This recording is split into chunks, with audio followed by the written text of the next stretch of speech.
Hello and welcome to the Toastmasters podcast, the official podcast of Toastmasters International. I am your host, Greg Gazin. Since 1959, Toastmasters' most prestigious award, the Golden Gavel, has been presented annually in August at the Toastmasters International Convention to an individual distinguished in the fields of communication and leadership. This amazing list of Golden Gavel honorees include Dr. Joyce Brothers, Walter Cronkite, Stephen Covey, Tony Robbins, Lisa Sun, Julian Treasure, Zig Ziglar, and others. And this year, we have the honor of speaking with the 2025 recipient, who is no stranger to the Toastmasters podcast. And to introduce this honored individual is our special guest co-host for this episode, who is also the co-founder of the Toastmasters podcast and also not a stranger to our show.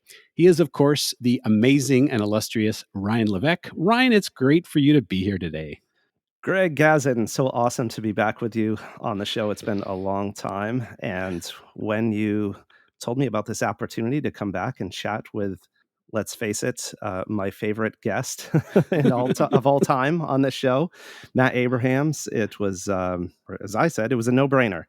So super, super excited to be here and to pay homage to Matt Abrahams. Well, then why don't you take the honors and enlighten us about our guest today? Okay.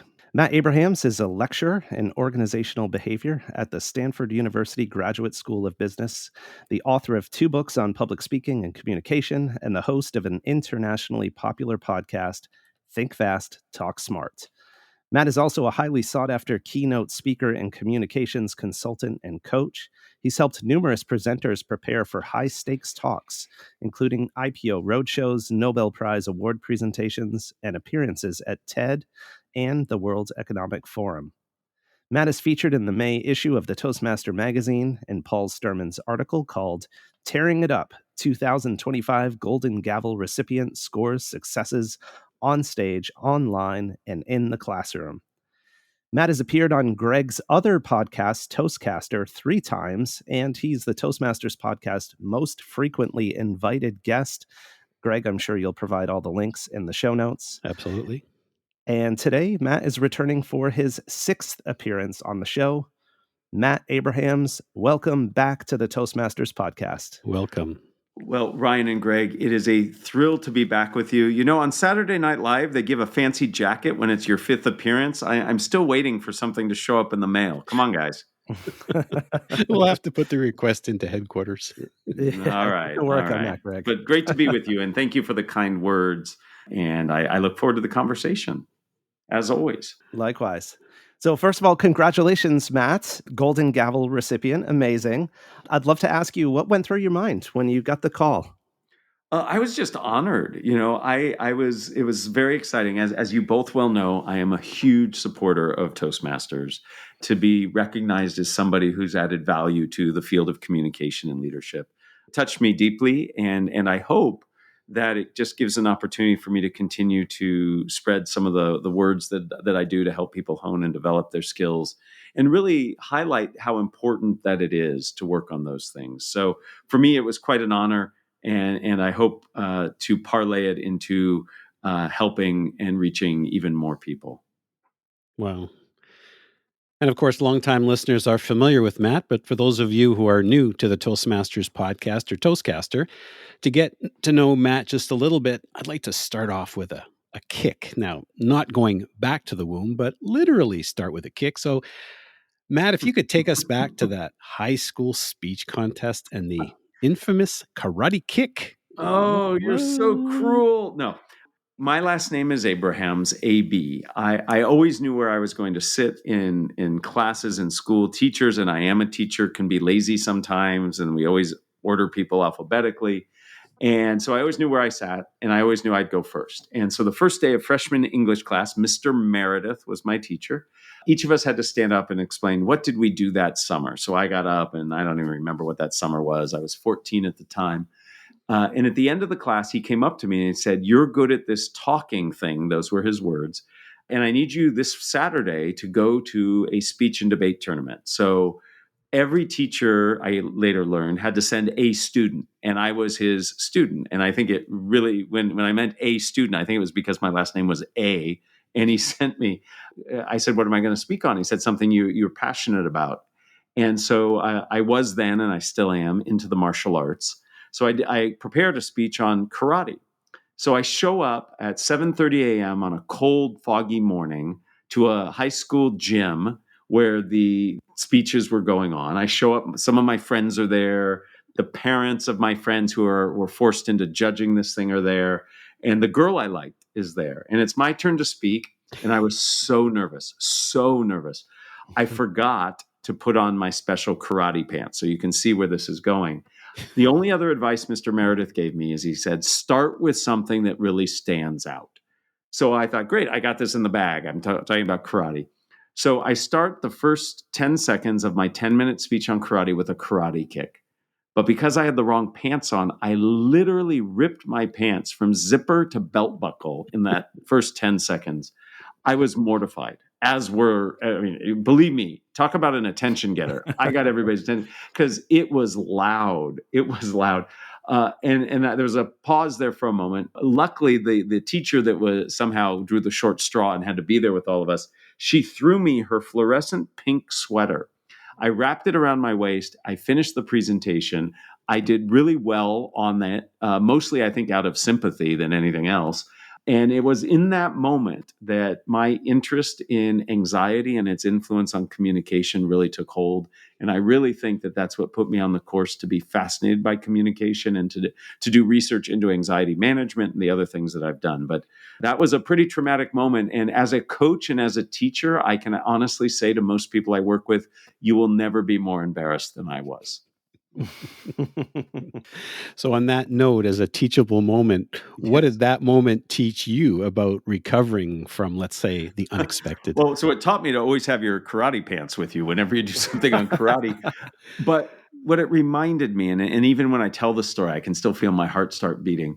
What it reminded me is a couple things. First, your audience wants you to succeed. It's very rare that you're communicating in a place where people want to see you fail. Now, people might disagree with what you say. They might have challenges and questions for you, but most people aren't out to get you and see you fail. So there was a lot of support in that gym at that moment. It's a good reminder, I think, to all of us, and it's a way of helping us manage anxiety.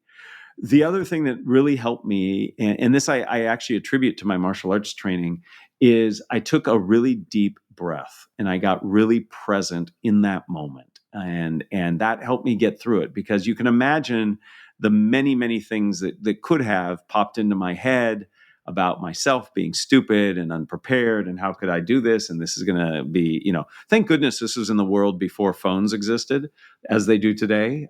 So getting present, taking deep breaths, and reminding yourself that people are there to learn something from you, not to judge you and see you fail. Those are the takeaways I've had, and those are things that I've helpfully passed on to others as they prepare to communicate in front of others. Every crisis creates an opportunity. There you go. There you go. Yes. Matt, when people are standing on the stage, whether their pants have just been ripped open or not, Yes. a lot of them are looking at this as just an opportunity to survive. Like, I just want to get on the stage, get off, and have this in the rearview mirror of my life. But I want to double click on this notion of being present that you mentioned. And I think you gave us a key to it a moment ago. You mentioned the power of taking a deep breath. But what else can people do to shift their mindset from one of survival to being open to the moment, open to the audience, and just, as you said, present? Yeah. So this is such an important question.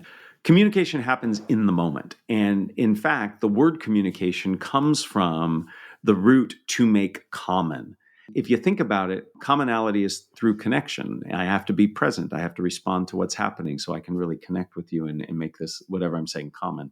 So being present is important. And one of the things that is so valuable that Toastmasters does, I think table topics are a great crucible to study this notion of presence. When you have something that you have to speak spontaneously about, speak impromptu, the only way you're going to do that successfully is if you're in the moment, understanding what's needed and responding. So how do we get into this place? Well, there are physical practices. Deep breathing is a great one. There are Mental practices, so quieting your mind. Many of us, especially when we're nervous or concerned about what we're saying, we have a lot of negative self-talk.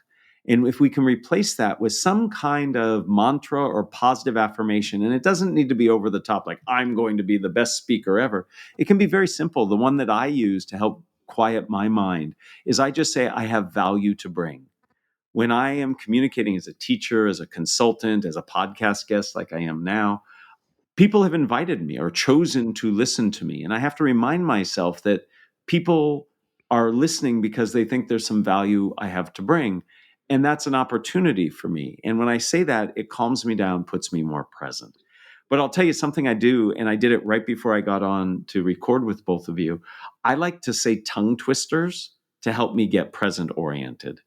You have to focus to say a tongue twister right, and it warms up your voice, so you get that added benefit. So I will always say the same tongue twister 3 times before I do any kind of major communication event to help me get present oriented, to help warm up my voice. I remind myself that I have value to bring and that I'm here in service of my audience. That gets me out of my head. And if I can do something physical, walk around the room, shake somebody's hand, those are all ways to get present. And that's how I do it to help me. Wow. I seem to recall the tongue twister that you use. You want to do it with me? Well, I don't remember it exactly, but I remember you saying I'll say it. You can repeat it. You want to do it? you might say a naughty word if you mess it up. That's right. Okay, so we're going to do this. Ryan and I are going to do this. So repeat after me. I slit a sheet. I slit a sheet. A sheet I slit. A sheet I slit. Now let's see if Greg's going to have to bleep you. And on that slitted sheet I sit. And on that slitted sheet I sit. Oh, there we go. We made it without the bleep. In all jesting aside, in that moment, Ryan, you had to be really focused, right? You weren't worried about, what you're going to have for dinner or what, somebody's going to think about you. You were like, I got to say these words the right way. That's the power of being present. And that's what Yeah. helps you communicate better. Fantastic. Love it. It's obvious, Matt, that to help us get better at our communications, you blend the theory with the practice. Besides these tongue twisters, I'm wondering, could you perhaps share an example of how you help your students apply communication principles to real world business situations? Oh, absolutely. Everything that I teach and everything that we do, I'm all about being tactical and practical and applied. Some of the grounding foundational principles that allow you to be present, that allow you to connect. First and foremost, you have to spend time thinking about who it is you're speaking to. Many of us have this faulty belief that successful communication is just getting the information out there. That's not the goal. The goal is to have the information received, digested, and perhaps acted upon in the way that you were hoping. Mm-hmm. So we really have to be audience centric. We have to spend time thinking about our audience and what's specific to them and their needs. That's the first step. And then once we do that, we have to think about how can I package this information up so that it's relevant, logical, and accessible. There are lots of tools that I teach to help with all of that. So how do I make it relevant and salient? I really, again, reflecting on what's important to the audience, what their values are, what they believe the right vision and mission is. Structure is something I talk about all the time, but there has to be a logical connection of your ideas, and leveraging structure helps. And then finally, we have to remove ourselves from the curse of knowledge that we suffer from. Whenever we speak on things that we know, we suffer from the curse of knowledge. I might use jargon. I might go too deep too quickly, using acronyms. So we have to remind ourselves that the person or people we're speaking to don't have that same level of experience, knowledge, passion for what we're doing. Everything I teach is practical and tactical. And the way we get there is first by knowing our audience, and then second by crafting messages, again, that are relevant, structured, or logical, and accessible. Well, Matt, this makes me wonder, in this world where we have so many different voices and perspectives on communication, I wonder, how might you describe your philosophy of effective communication, if you could just sort of encapsulate it into a soundbite? For me, effective communication takes place where a connection is made and information is transferred with high fidelity. So fidelity is the accuracy and clarity with which information is transferred. I believe you two and I are of a similar vintage, and we remember hi-fi stereos way before we were carrying around our music in our pockets. Fidelity in hi-fi meant the quality of the music was phenomenal. Now what we carry in our pockets is far superior, but it's really those things. Communication is about connection, and it's about transmission of meaning in a high fidelity way. So that's what I look for in terms of success. I have a goal. Was that goal achieved by being clear and connected with those I'm speaking to? And I think that transfer, if I'm not mistaken, happens a few different times, right? As it starts in my head, I've got this notion of something I want to say, and then it comes out of my mouth, and there's a certain level of fidelity you're looking for there, but then also the ability for that message to then translate to the person who's hearing it. Yeah, exactly. So you are summarizing a very simplistic but important and one of the oldest models of communication, the transactional model of communication. A sender sends a message to a receiver through a channel, and the receiver provides feedback. So the message starts in your head, hopefully in response to what you know about the audience, the context, the culture, the channel through which you're communicating. So you craft a message that's congruent for what's important to the person, the contextual cultural variables in the channel. And then after you deliver the message, you're looking for the feedback that you receive. Is the person seem to be agreeable? Are they confused, etc.? And then that starts this cycle going back and forth. So we essentially volley back and forth between being a sender and a receiver. So the communication and the fidelity happen at lots of different levels, going back and forth, ping-ponging back and forth. Well, that makes me think as we talk about models of communication. You've been at this game for a long time, Matt. Did you just call me old? Wait a minute. Wait, what was that? Wait, what? Yes. You started teaching at Stanford 20 years ago. Yeah. As you look at some of today's top admired public speakers and contrast that with those who were filling seats 20 years ago, how has speaking changed? Communication is ever evolving. It changes in terms of formality, in terms of language and tools, and I find it really fascinating. So clearly, none of your listeners are going to find this surprising. Communication is getting much more truncated. People's attention spans are far shorter. People are multitasking a lot, so you have to get that bottom line out there first, and you're competing in a context where there's lots and lots of communication, right? Your message is one of many that somebody is bombarded with. So the attention span and the length of messages. When you put on top of that additional ways of communicating, we now have the ability to communicate through emojis and other types of graphical information, maybe to the benefit or detriment of our fidelity.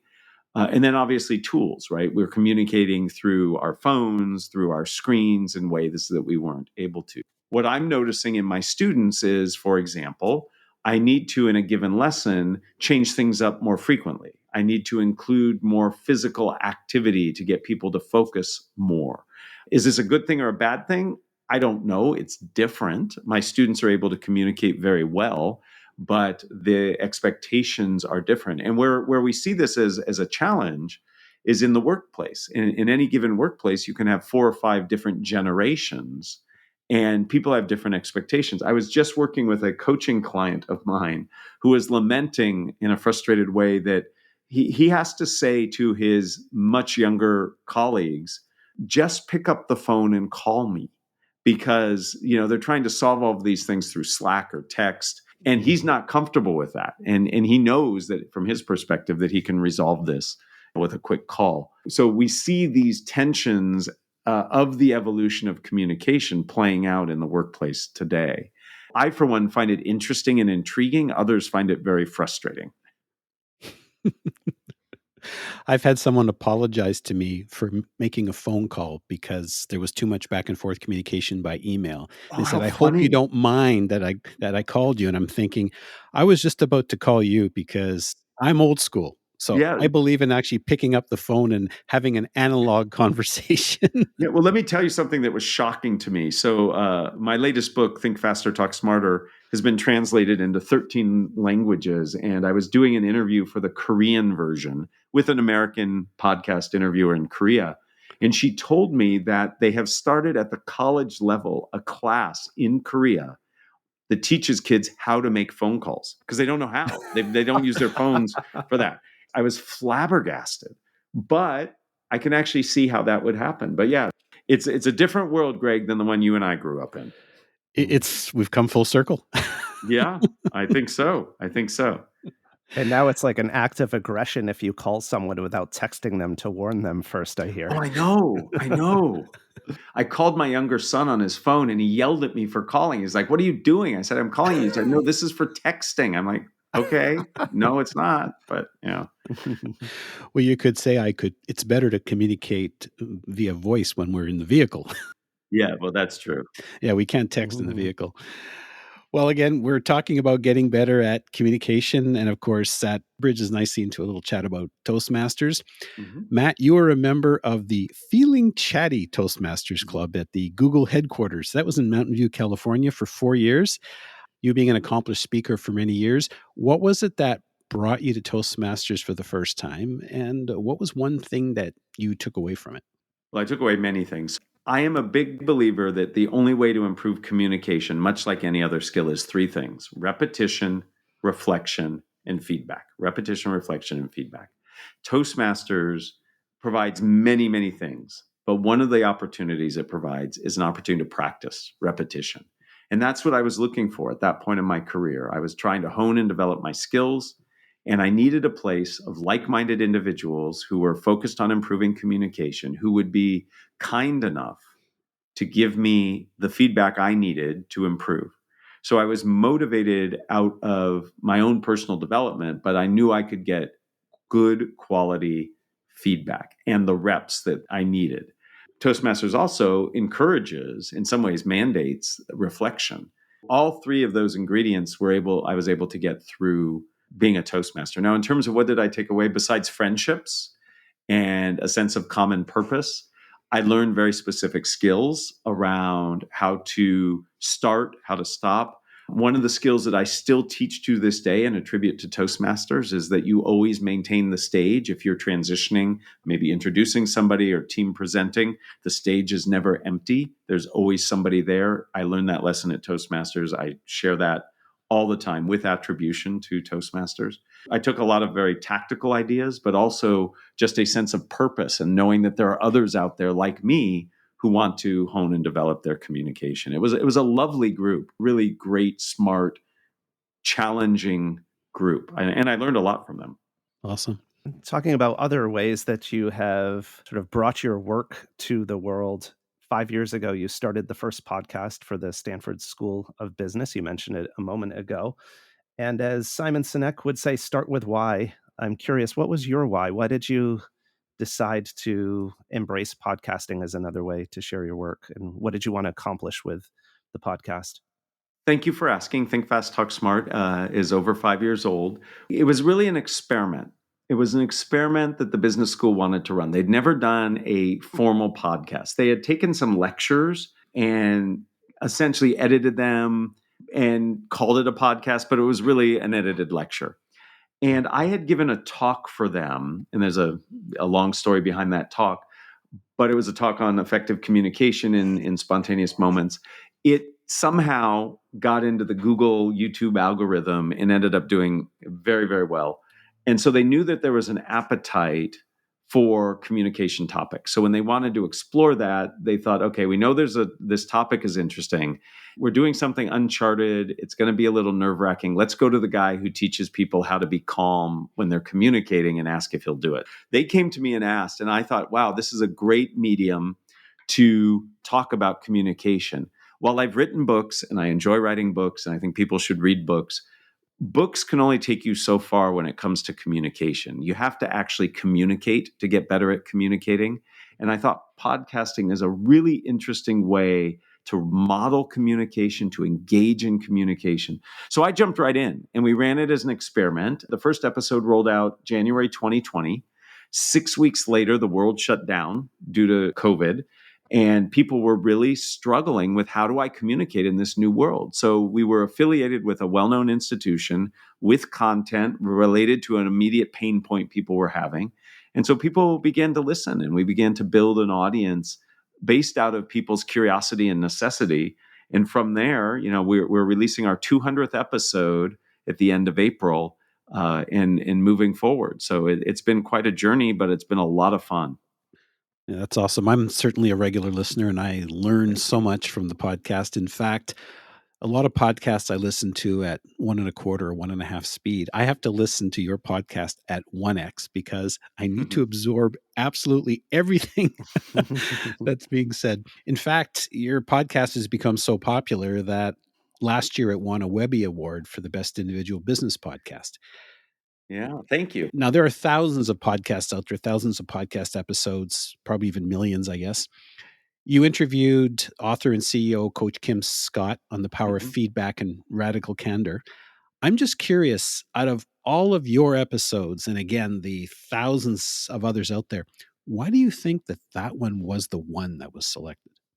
So there's some internal workings about how Webby and Signal Awards get done.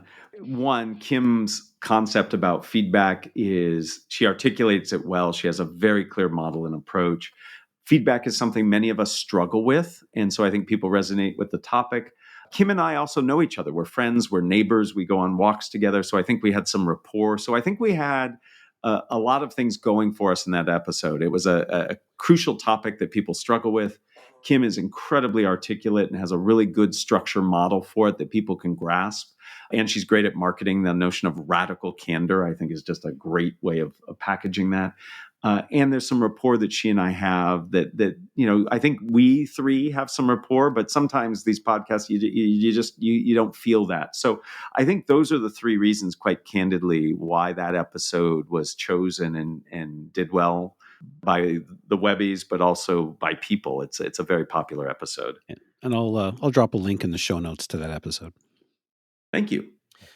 Well, we've been talking a lot about things in the past and in the present. Let's fast forward a little bit. You've got your keynote coming up at the International Convention, your Golden Gavel presentation. It's called From Silence to Brilliance: How to Craft Compelling, Clear Communication. Matt, what can people expect from your presentation? Well, I hope they'll learn something useful and have a little bit of fun. So this is all predicated on the F word of communication. And it's not that naughty one, Greg. Don't think that. It's focus. Attention is our most precious commodity in the world today. And we need to help people be engaged. And you do that through focus. And I intend to take people through a series of 4 key concepts that help us to be more focused in our communication. It has to do with, we have to be concise, we have to be relevant, accessible, and precise as well. And there's a difference between concision and precision.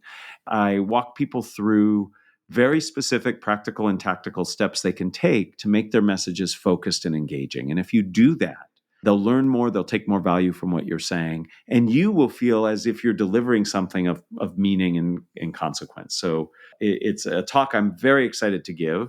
It is a talk that is still being developed. I have a little bit of time before I deliver it, but I'm very excited about it. Well, the F word I was thinking of, Matt, was fun. There you go. Good. I'm sure that's the exactly right F word to have. There you go. And folks, if you've had as much fun as Ryan and I have had on this episode, I encourage you to share this episode with your family, friends, and fellow Toastmasters. You can find the Toastmasters podcast at toastmasterspodcast.com, toastmasters.org, Google, Apple, Spotify, and everywhere you get your podcasts, including YouTube podcasts. And don't forget to take an opportunity to read Paul Sturman's profile on Matt called Tearing It Up: 2025 Golden Gavel Recipient Scores Successes on Stage, Online, and in the Classroom. And of course, taking Matt's keynote From Silence to Brilliance: How to Craft Compelling, Clear Communication. It'll be live and live streamed on Friday, August 22nd at 8 a.m. Eastern Daylight Time. And for those of you who are in Philadelphia, you'll have an opportunity to meet Matt in person at 9 a.m. following the presentation. And you can visit Toastmasters.org to sign up for the convention if you're attending in person. And live stream details, I understand, are going to be available in July. So keep an eye on Toastmasters.org for that. Matt, before we say goodbye, where can folks reach out to find more about your book, your podcast, or to connect with you? What's sort of your digital home base online and all that good stuff? Thank you for asking. So if everybody would check out fastersmarter.io, you can learn all about Think Fast, Talk Smart. There's a resources page. There's a link to my books and the books of others that I've interviewed and think are really helpful for communication. The best place to reach me, fastersmarter.io. And if you're on LinkedIn, I'm a big user of LinkedIn. Would love to see you there too. Thank you so much, Matt. We're certainly looking forward to your keynote presentation at the International Convention. And thank you once again for taking the time to speak with us today. We figured after 6 + 3, 9 episodes, maybe you had enough of us, but we're always happy to have you on the program. And once again, thank you so much for taking the time to speak with us today. True pleasure. It was a lot of fun to be with you. And I'm waiting for my Toastmasters podcast jacket. So we'll have to work on it. And Ryan, once again, thanks so much. It's been a while as one of the original founders of the Toastmasters podcast. It's an honor for me, and hopefully we'll have you on again. I appreciate the invitation, Greg. It was really fun to be back. And Matt, again, always a pleasure. It's just so fun to be able to be relaxed and chat. So thank you for that.